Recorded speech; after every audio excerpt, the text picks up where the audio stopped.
श्री कृष्ण लीला। कर्म का अचूक चक्र। जब कृष्ण ने देवकी को उनका अतीत याद दिलाया। मथुरा की काली कोठरियों में 14 वर्षों का अंधकार आज छटने वाला था। कंस के वध के बाद भगवान श्री कृष्ण के पद चापों की आहट जेल की दीवारों में गूंजने लगी। जैसे ही कृष्ण ने अपनी माता देवकी और पिता वासुदेव की बेड़ियां काटी, ममता का बांध टूट गया। देवकी ने अपने लल्ला को गले से लगा लिया, लेकिन उनकी आंखों में हर्ष के साथ साथ एक गहरी पीड़ा भी थी। देवकी ने कृष्ण के मुखमंडल को निहारते हुए रूंधे गले से पूछा, हे मधुसूदन, तुम तो साक्षात ईश्वर हो। काल भी तुम्हारे वश में है, फिर तुमने अपने माता पिता को इस नारकीय कारागार में तड़पने के लिए 14 लंबे वर्षों तक क्यों छोड़ दिया? क्या तुम हमें पहले मुक्त नहीं कर सकते थे? कृष्ण के अधरों पर वही चिर परिचित मुस्कान आई, जिसमें ब्रह्मांड के रहस्य छिपे थे। उन्होंने बड़ी कोमलता से माँ के हाथ थामे और कहा, माँ, मैं तो आने को व्याकुल था, किंतु आपके ही एक पुराने आदेश ने मेरे हाथ बांध रखे थे। देवकी अचंभित हो गई।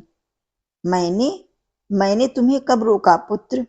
भगवान कृष्ण ने उनके पूर्व जन्म की धुंधली परतों को खोलते हुए कहा, माँ, क्या आपको याद है पिछले जन्म में जब आप रानी केकई थीं और पिता वासुदेव राजा दशरथ थे, तब आपने ही हट करके मुझे 14 वर्षों के लिए वनवास भेजा था।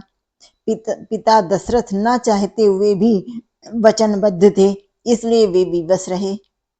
देवकी अवाक रह गईं। कृष्ण ने आगे कहा, कर्म का नियम पत्थर की लकीर है माँ। आपने मुझे 14 वर्ष अपनों से दूर वन में रखा, इसलिए इस जन्म में नियति ने आपको 14 वर्ष अपनों से दूर कारागार में रखा।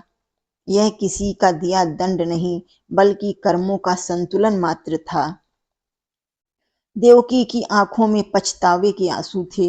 उन्होंने जिज्ञासा बस पूछा, पुत्र, यदि मैं केकई थी तो वह महारानी कौशल्या कहाँ है, जिन्होंने मुझे अपनी कोख से तुम्हें जन्म देने का अधिकार दिया, पर पालन पोषण का सुख नहीं पा सकी? कृष्ण ने मुस्कुराकर उत्तर दिया, माँ, वही कौशल्या आज माता यशोदा बनी है।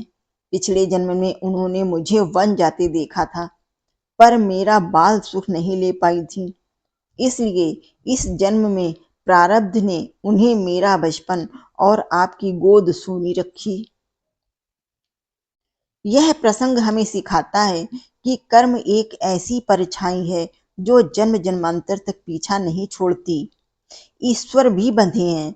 यदि भगवान राम या कृष्ण चाहते तो इस नियम को बदल सकते थे, लेकिन उन्होंने स्वयं मिसाल पेश की कि विधान सबके लिए समान है। न्याय का तराजू जो हम दूसरों को देते हैं, वही घूम कर हमारे पास आता है, चाहे वह प्रेम हो या पीड़ा।